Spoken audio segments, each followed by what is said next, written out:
You're listening to the Hour of the Time. I'm William Cooper.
The 16th century saw the rise of a very powerful society, based upon a secret cult in the mountains of Afghanistan, the ROSHANIYA, or the Illuminated Ones. References to the existence of this mystical fraternity exist from the time of the House of Wisdom at Cairo several hundred years before. In fact, the ROSHANIYA are just a later emergence of the old cult of the Assassins.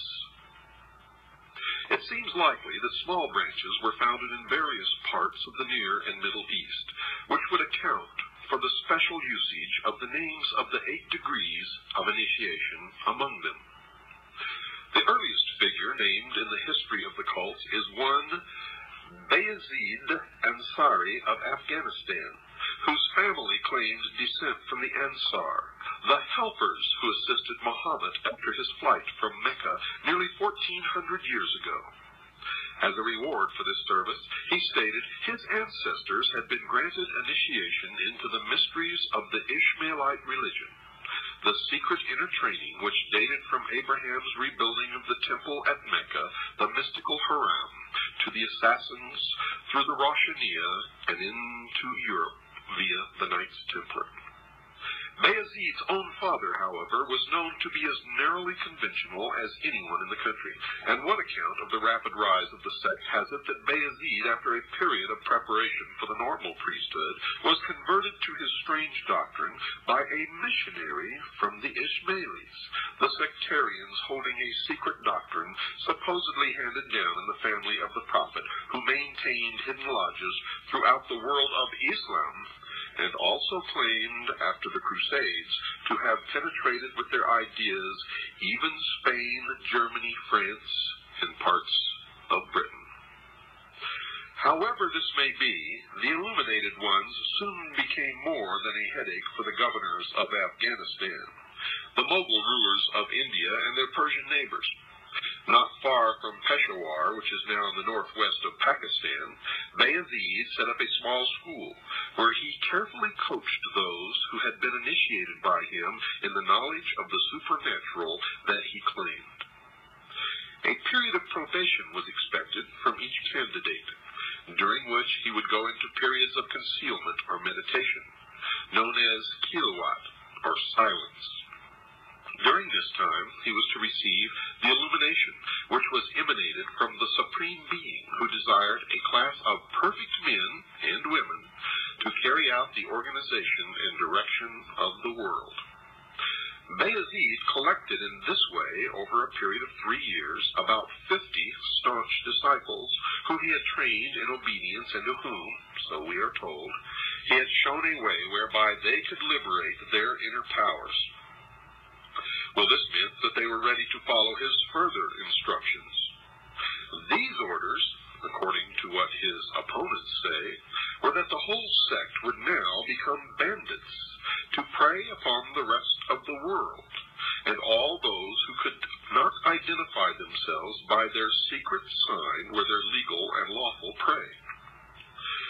Little information is available from the other side, but 3 letters said to have been written from one branch to another contain an outline, a plan to reshape the entire social system of the world, first taking control of individual countries one by one.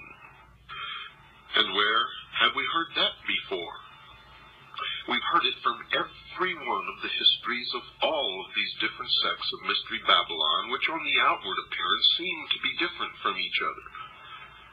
On the esoteric level, are one and the same religion, with one and the same plan, with one and the same goal, all working toward that end. And the end always justifies the means. Now, something does survive of the degrees of initiation.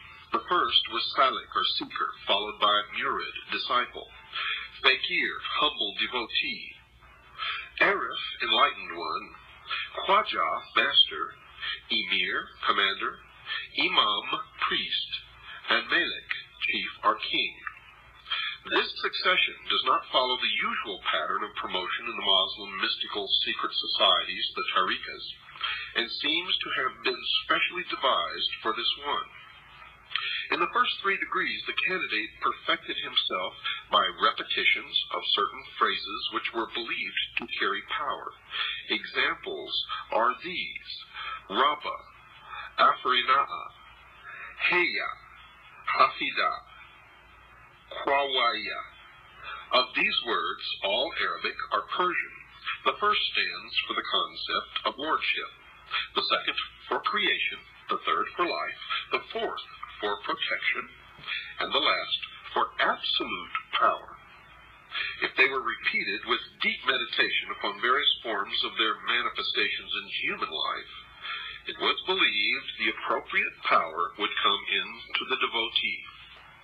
Now, no special deity was worshipped, but it was believed that there was a supreme overall power, which was known by the sum of its individual powers, lordship, protection, and so on, a type of pantheism which works its way into the modern mystical societies of today. And that when one had meditated upon them all, and they had become the property of the invocant, he would thenceforward be a man of complete power. Now, folks, this kind of idea underlies a good deal of religious and magical thinking in many faiths, though it is seldom put in as concise a manner. The enlightened one of the fourth degree was he who could attain during the rituals complete identification with this overall power and was guided by it in all that he did. It was said that he could communicate directly with the unknown or hidden supervisors. Now, this meant that, apart from the guidance of the chief, he was free to suit his own pleasure in life. No theological or social bonds limited him. It is at this stage, said the illuminated, that the Arif could perform acts of wonder and magic, influence the physical world, and know the secrets of others. He attained this degree through the acceptance of him by the master, to whom he had confided his dreams and mystical ecstasies. The master alone really knew whether these were true or false experiences and promoted him accordingly. Some people proceeded to the higher degrees without going through all the lower ones, because they were helped by the spirits of former illuminates who had died. The master, emir, imam, and malik degrees were reserved for the very highest men and women initiates. After the fifth degree, the segregation of the sexes in rituals was no longer practiced. Anyone of the degree of imam and higher could start his own lodge and make his own disciples. Bayezid decided to move his headquarters into the most inaccessible mountains of Afghanistan, where he set up a large and luxurious castle, and from which he directed his military and bandit operations designed to overcome the rest of the East. His missionaries were sent far and wide, but received little official support. The cult did, however, spread among merchants and soldiers who thought that this gateway to mystical experiences was something to enter.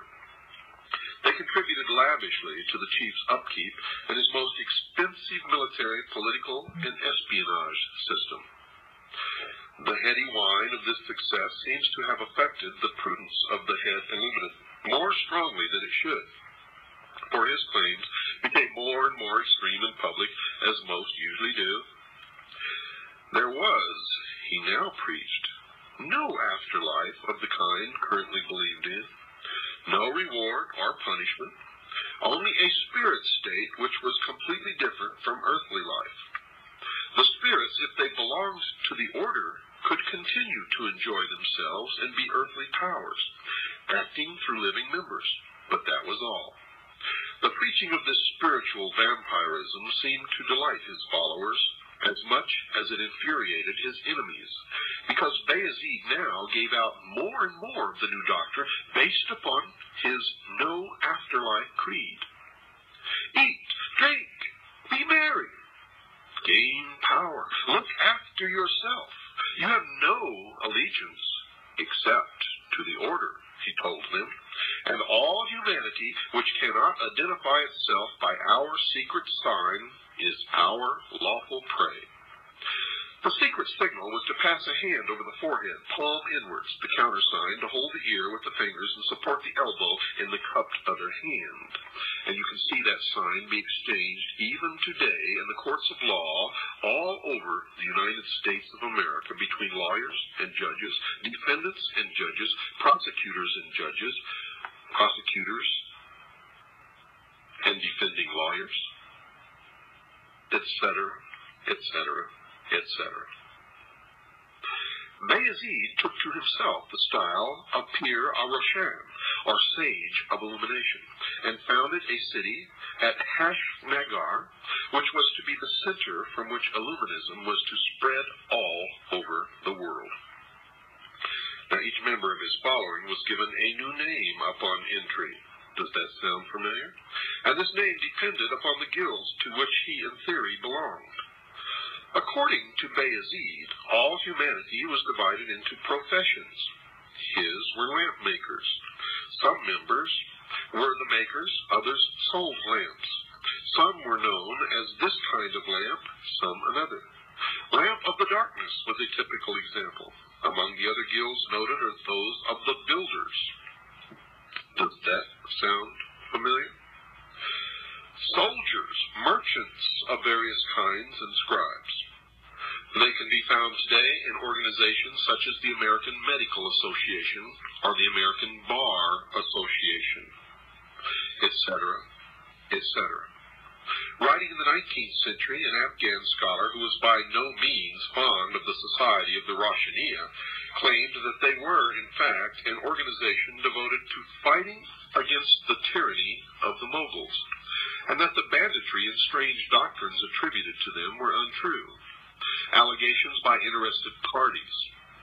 He based this upon two manuscript copies of the objectives of the order, which seem to have stated that it was dedicated to influencing people of importance throughout the East and West towards greater justice and self-training into the immense capacities of the human mind, whereby wonders can be caused and through which the harmony of the world will be established.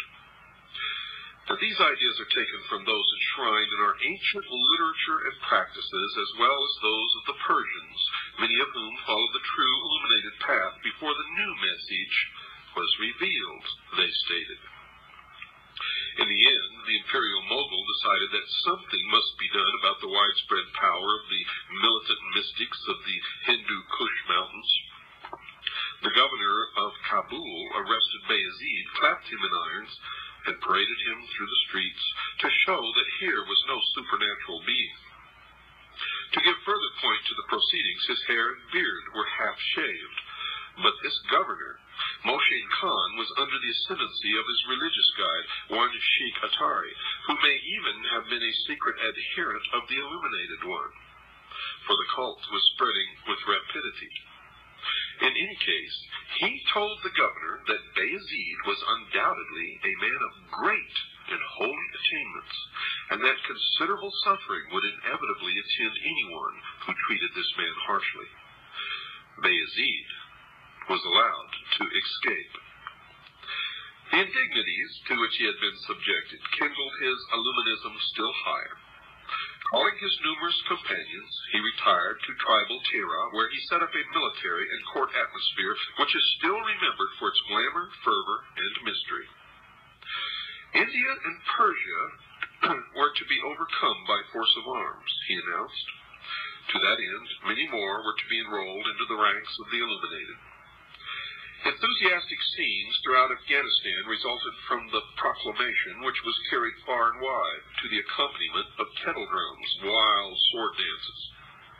And when he was ready, Bayezid, attended by his halqa, or circle of dervishes, led the campaign into the lush land of India. Intercepted by the Moshe Khan, whom he had earlier escaped, he was wounded, put to flight, and he eventually died as a result of this encounter.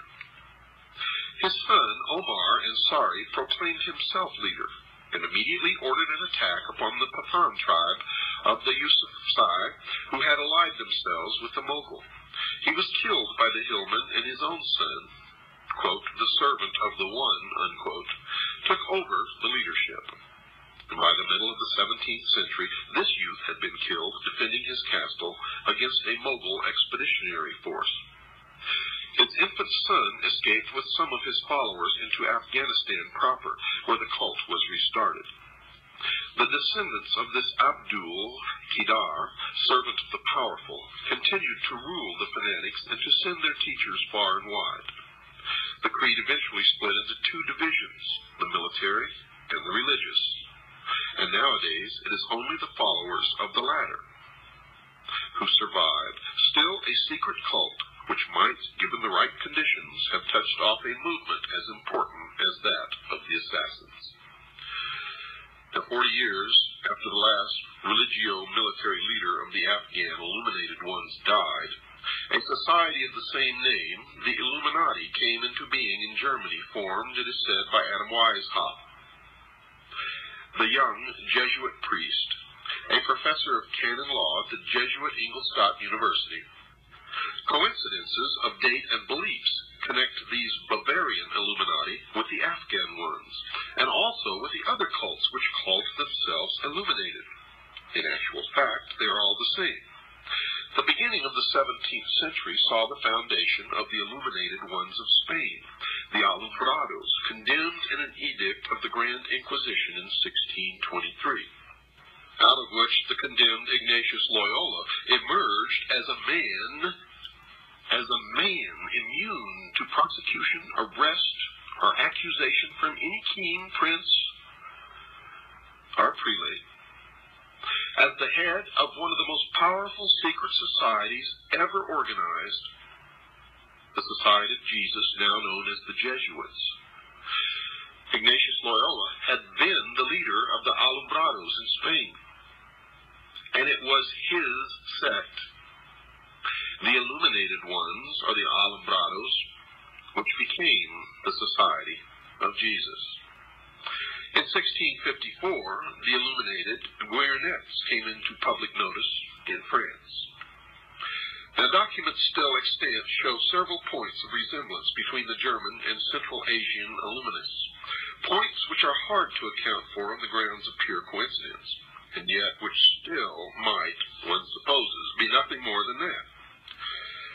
The Prophet Muhammad, for example, is claimed as an initiate by the Western Illuminati. Their calendar is the very same which survived in current usage in the former Iranian territories among the Afghans of the time. New Year's Day with them was the same day as the Persian and Afghan Navroz festival. Further, the degrees of initiation, although seemingly artificial ones coupled with some of the degrees of Freemasonry, were also 8. And there are parallels in the naming of the individual degrees. Like the ROSHANIYA, the Illuminati stated that they had the objective of gaining important converts for the purpose of improving the state of the world. A comparison of the degrees shows the similarity. In the ROSHANIYA, the seeker, and in the Illuminati, the apprentice. In the ROSHANIYA, the disciple. In the Illuminati, the fellow craft. In the ROSHANIYA, the devotee. In the Illuminati, the master. In the ROSHANIYA, the enlightened one. In the Illuminati, the Illuminatus major. In the ROSHANIYA, the master. In the Illuminati, the Illuminatus dirigens. In the ROSHANIYA, the commander, or emir, and in the Illuminati, prince. In the ROSHANIYA, priest. In the Illuminati, priest. In the ROSHANIYA, king or chief. In the Illuminati, king. Now, the early stages of initiation were designed to admit people into the brotherhood, to test them for reliability, and possibly to train them for responsible tasks connected with the greater diffusion of knowledge. Even in higher degrees, it seems that tests are also applied. Those who were to become priests, for example, were taken to a secret place where a throne stood, with before it the choice of priestly or royal regalia. The aspirant had to make the choice. Those who opted for the symbols of worldly power were dismissed promptly, but candidates taking up the sacred vestments were saluted with the phrase, "Hail, O Holy One." The members of this degree were considered teachers in whose hands was the training of disciples. Priests identified themselves with a secret sign. Both hands crossed were placed flat upon the head. In shaking hands, the priest extended his palm with the thumb held vertically upwards. The countersign was a fist with the thumb enclosed within it. Princes were those who could influence events at a very high level, either in academic or political affairs. The room in which the initiation to this high and secret degree was celebrated was hung with red. The garments which the prince was to wear were red and white. Now these are, of course, the colors of the Ishmaelis as well. In the ritual, the candidate is presented as a slave and states that he wants to liberate society from tyranny. The sign of the degree was the extending of both arms. As the countersign, before taking the hand of another, the prince gripped both his elbows. In 1786, a raid upon the house of an influential lawyer, Zwack, revealed secret papers connected with the order. And it is through those that many of the inner workings of the organization became known. Men were to be influenced through their womenfolk, and a large-scale plan for initiating women members was at an advanced stage of development. It has been widely claimed and touted that many of the charges which were made against the German Illuminati were false, and that the possession of instructions, for instance, on forging seals, was due to the fact that the lawyer Zwack had a collection devoted to that subject, as a matter of legal interest to him. It is also said that the project of enrolling women and young girls had in actual fact been taken from the aims of a very different society, the Mopses. While this matter still remains open, however, one may as well examine some of the documents which are stated to have belonged to the society. Zwack had written, in his own hand, a document describing the manufacture of a strong box which would blow up if it were tampered with. He also had a collection of impressions of the seals of several hundred important persons, and the already mentioned data on how to forge or substitute them. These, he stated in a letter of protest, were a part of the exhibits of his criminological collection. The famous memorandum detailing the plan to win over women to the cause comes from papers seized at the home of Baron Bassus, one of the members. The document states that women are the best means of influencing men. They should be enrolled, and into their minds put a hope that they might themselves in time be released from the tyranny of public opinion. Another letter asks how young women can be influenced, since their mothers would not consent to their being placed under the Illuminati for instruction. 5 women were suggested by one member as a start. They were 4 stepdaughters of one of the Illuminati, who were to be placed in the care of the wife of yet another illuminated one. They, in their turn, would enlarge the society through their friends. It was further mentioned that women are not considered to be really suitable for such an undertaking, because they are, quote, fickle and impatient, unquote. But the order was most sorely hit by the fact that something quite discreditable to the character of the founder was discovered, and it was thought that he might be trying to use the organization for personal reasons. Now, the establishment version goes something like this. Weishaupt, upon the suppression of the order, refused a pension which he was offered after he had been dismissed from his professorial chair. He attributed his downfall to the machinations of the Jesuits, whom he hated and who had opposed him, as he was not of their number, whereas they considered the university post which he held to be a long-standing prerogative of their own. And nothing could be farther from the truth, for Adam Weishaupt was himself a Jesuit priest, holding a professorial chair at a Jesuit university. Now, he and Zwack were both banished, and little is heard of them thereafter, although there are rumors that they carried on the society, respectively, in Saxe-Coburg in the Netherlands. Another incident that you will not hear in establishment accounts is the story of the messenger riding from one Bavarian Illuminati lodge to another, who was literally struck by lightning, divine intervention if you will, struck dead from his horse, and his pouch carrying the papers of a secret plan to take over individual nations and ultimately the world, were put into the hands of the Bavarian government.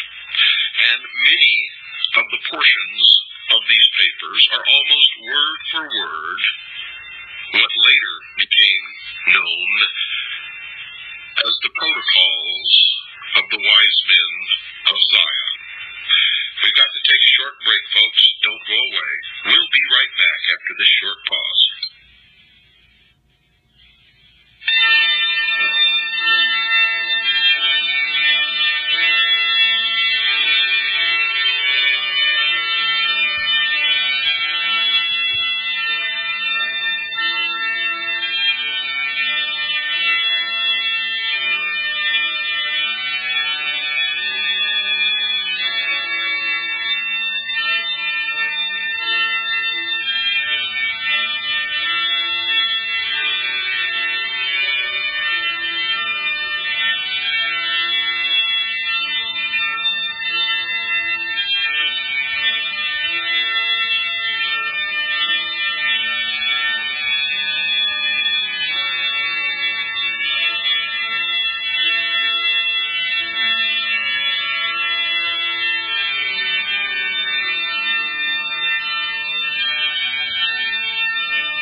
poison had spread to France.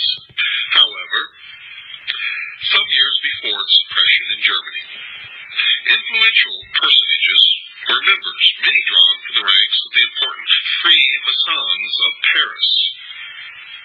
As in the case of the German branch, it was soon alleged that they pursued terrible aims and practiced frightful orgies. An extract from a French book of the 1790s, La Secte des Illuminés, will give a fair idea of this.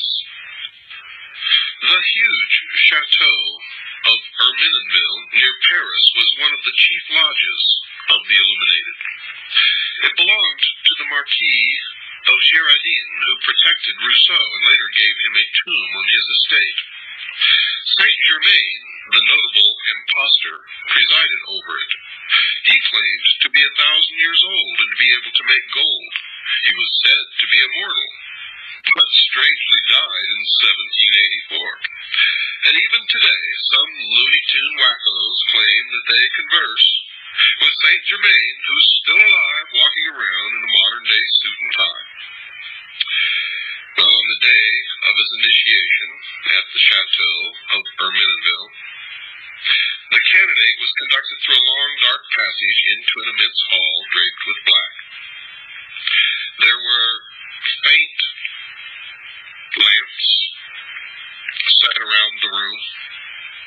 There were men dressed as corpses in shrouds. There was an altar of human skeletons which stood in the center of a large hall. And in the darkness, in the flickering, low lamplight, the priest conducting the initiation resembled ghostly forms moving through the hall. And everywhere there was the stench of some terrible odor. Two men dressed as specters always appeared and tied a pink band or ribbon which was smeared with blood around the forehead of the candidate.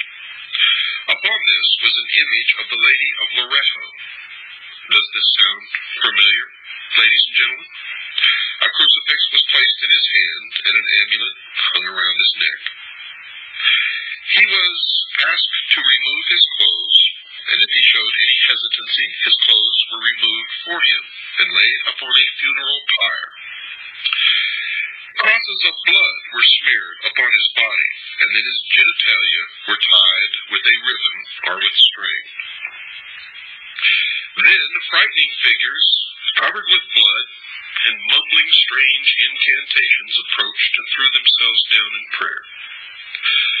After a long period of time, weeping, crying, wailing broke out as if a herd, a plethora of mourners,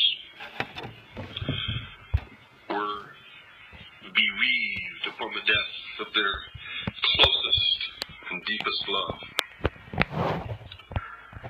The funeral pyre burned brighter and brighter. All of the clothes of the initiate were consumed. And from behind, or near this fire, one of the priests emerged almost as if he had taken form from the smoke of the pyre itself. And the 5 figures went into convulsions, and loud wailing and screaming took place. And then came the voice of someone concealed behind a curtain. These oaths which the candidate had to repeat. Quote, "In the name of the crucified one, I swear to sever all bonds which unite me with mother, brothers, sisters, wife, relatives, friends, mistress, kings, superiors, benefactors, or any other man to whom I have promised faith, service, or obedience." Quote, "I name the place in which I was born. Henceforth I live in another dimension, which I will not reach until I have renounced the evil globe which has been cursed by heaven. From now onwards I shall reveal to my new chief all that I have heard or found out, and I shall also seek out and observe things which might otherwise have escaped me. I honor the aqua tofana. It is a quick and essential medium of removing from the earth, through death or robbing them of their wits, of those who oppose truth, and those who try to take it from our hands. I shall avoid Spain, Naples, and all other accursed lands, and I shall avoid the temptation to betray what I have now heard. Lightning will not strike as rapidly as the dagger, which will reach me wherever I may be, should I betray my initiation." Unquote.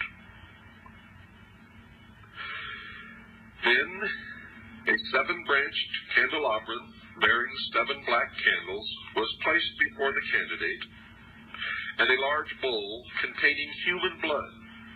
The candidate washed himself in the blood and drank a quantity of it. The string around his genitalia was removed, and then he was carried to a bath to undergo complete ablution. After this, he was given a meal composed of root vegetables. Now, folks, while it is possible that such ceremonies as this have actually taken place, and we know that they have, because it is the exact ceremony that George Bush underwent in the crypt, or what is known as the tomb, the Skull and Bones, at Yale University. But it will be recalled that such items as human blood are generally not of the genuine variety in any society, other than those reputed to be dedicated to criminal or perverted ends. Well, I have this to say: no one knows but those who actually take part in the ceremony, whether it's chicken blood or human blood or pig blood or cow's blood. And as with the initiations of other societies, there is no doubt that the candidate may have been made to believe that he was actually going through an initiation which involved horrible things of this nature, such as human blood. Initiation into the ancient mysteries was often accompanied by the exposure of the candidate to fear and other emotions in order to make him receptive to the oath or message which was to be made manifest. It has been said, folks, that the European version of the Order of the Illuminati contributed in no small measure to the development of revolutionary doctrines which eventually culminated in the Russian and other communist machines. And in fact, for those of serious study who have perused the depths of the available material, as I and others have no doubt whatsoever that communism, international socialism, is the direct product of the mystery schools of the Illuminati, as was the formation of this nation, which was guaranteed to lead us in to what is known as the New World Order, Novus Ordo Seclorum, the formation of a one-world totalitarian state ruled by benevolent despotism, is the way that they put it.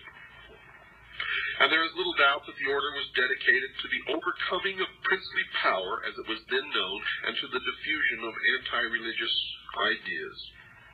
And this can best be seen by examining the development of the teaching of the member as he progressed from one degree of initiation into the next. Now, folks, many young enthusiasts with a taste for mystery and a desire to fight oppression in any form were drawn through a deliberate plan from the ranks of all of the colleges and universities and from all of the other supposedly benevolent fraternal organizations. After an oath of obedience and silence had been extracted from the candidate, he was then handed over to a director or teacher, or, if you will, hierophant, to be taught that the order was one of discipline and effort, and that the final objectives were to do good through leaving aside all preconceived notions and upon the basis of free thought to lead mankind to salvation. But salvation granted by who? And salvation from what? That is the question that intelligent men should be asking. However, it's been my experience that most men and most women don't ask any questions whatsoever, or very few anyway. Those who managed to show that they were likely to accept the next stage in teaching were advanced to the rank in which he was made to swear that he would work under the orders of his masters without doubt or question. He would not use his critical faculties in any way, in any matter connected with such instructions. Now, in the lower ranks are the nursery for all you Blue Lodge Master Masons out there who think you know so much and are nothing more than the greatest group of followers ever conceived and let loose upon humanity. Yes, in the nursery, the member was very much in the dark as to the way in which the order was run and how it should accomplish its design of freeing the world. As he progressed, however, he found that a part of his service to the society was to gain financial and social power and to place them at the disposal of the group. Indeed, he was expected to be a diligent Mason and to try to gain control over Freemason funds. It was not until the 10th rite of promotion had been completed that the member was given, with the grade of priest, certain definite knowledge. And now today, the order known as the Scottish Rite, this information is not given until the candidate actually reaches the 30th degree, according to the actual writings of the man who was the Grand Commander of all Freemasonry of the world and of the Scottish Rite of Freemasonry in the United States, Mr. Pike, General Pike. Well, this knowledge included the fact that the Illuminati were proposing to destroy princes and prelates throughout the world and were to remove forever the feeling of local nationality from the minds of men. Another goal was to destroy all existing religions. The ways in which this was to be done involved infiltrating high positions in education, administration of government, the military, and, of course, the press. The very highest degrees showed that the rationalism and materialism of the thinkers who developed it were determined to stamp out all belief in religion, God, and any faith in a deity. The initiate was told were human inventions, and they had no meaning whatsoever. Now, this was developed further, and the member who arrived at the highest position in the order, or that designated as Rex, or King, learned that he was now the same as any king, on the same level, with the same rights and the same divine right of rule, and that all men were capable of equal advancement. But all men were not equal. Hence the need for kings over man was an illusion perpetrated by those in power, and this perpetration was to be broken at all costs. And the highest, for the man who sat at the head of the council of hidden supervisors, made up of 9 members, was designated as Rex Mundi, or literally translated, King of the World. In their machinations to overthrow, topple the kings and queens of all of the countries of the world from their thrones, they established the United States of America in the English colonies in the New World, and its ultimate goal, its secret destiny, was to be the catalyst to bring into the world what they called the Great Society, or the New World Order. And it certainly worked. Dear listeners, as you can look back through history, the granting of the common man of liberty, fraternity, equality, freedom that he had never tasted or known before in history lit the spark that then ignited the French Revolution, of course, with the leadership and the manipulation of the people of the Illuminati, the lodges of Freemasonry, the Ancient Order of the Rose Cross, and others. The highest level are all the same, with the same goals. And this spark of revolution spread throughout the world. And until we all grow up and learn how to stop this, it will continue. As the secret societies propel us, manipulate us, deceive us, lie, operating in secret, infiltrating everything decent and good that man has ever built, destroying it from within, bringing closer and closer their goal of what they believe to be a utopia on earth, a one-world, totalitarian, socialist order.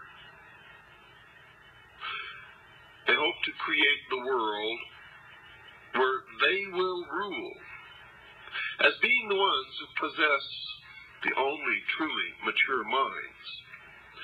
They will establish a council of advisors to a world charismatic political and religious leader who will be the outward rule. But he will really take his orders from this benevolent despotism, this council of learned elders. And everyone on the face of this earth will be under total control for every 24-hour period of their lives. There will be one world religion catering to the needs of man, not man obeying the laws of any god. The general rule will be, as has been touted many, many times by these people, do as thou wilt shall be the whole of the law. And even murder will be considered to be a learning experience, provided that the perpetrator actually learns something. People who exhibit violent tendencies as a matter of normal behavior on their part will simply be eliminated. Ladies and gentlemen, I hope this is beginning to come together and make sense to you. If it doesn't, as yet, we have a long, long way to go, as you have probably already begun to understand. Now, folks, we are at the current time $1,800 in the hole for airtime. If you want this program to stay on the air, we had better start receiving some donations from your end. Now, those of you who have been donating, some of you have sent sizable contributions to WWCR to pay for airtime. We sincerely thank you. But all those of you who have been sitting out there doing nothing, contributing nothing, and absorbing the years and years of work from me and all of the members of CAGI who bring together this wealth of information so that you can receive it. It's time that you put up your fair share. So send it in now. You can send it in to the address given at the end of this program, and while you're at it, ask for a packet of information and you'll get it.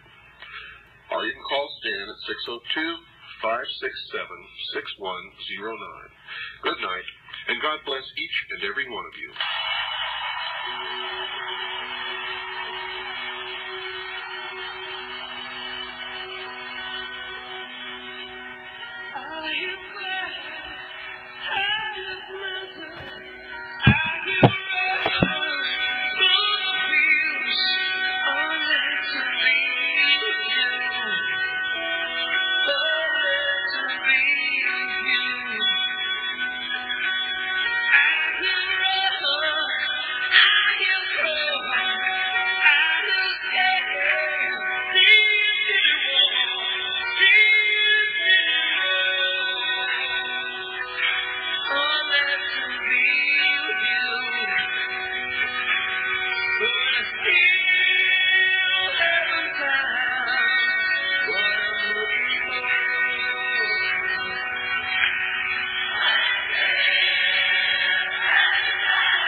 The Hour of the Time may be contacted at HOTT, that's H-O-T-T, P.O. Box 940, Eager, spelled E-A-G-A-R, in the state of Arizona, 85925. Our phone number is 928-333-2942,